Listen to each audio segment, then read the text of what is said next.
Polisi mwaka 2015, kamishna msaidizi wa polisi mwaka 2018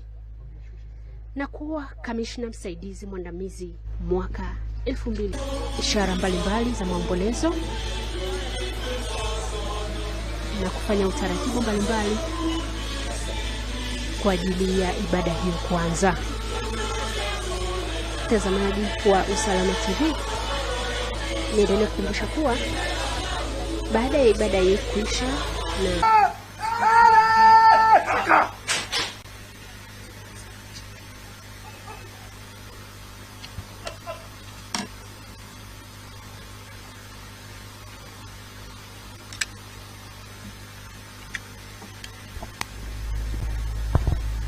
Yes, mtazamaji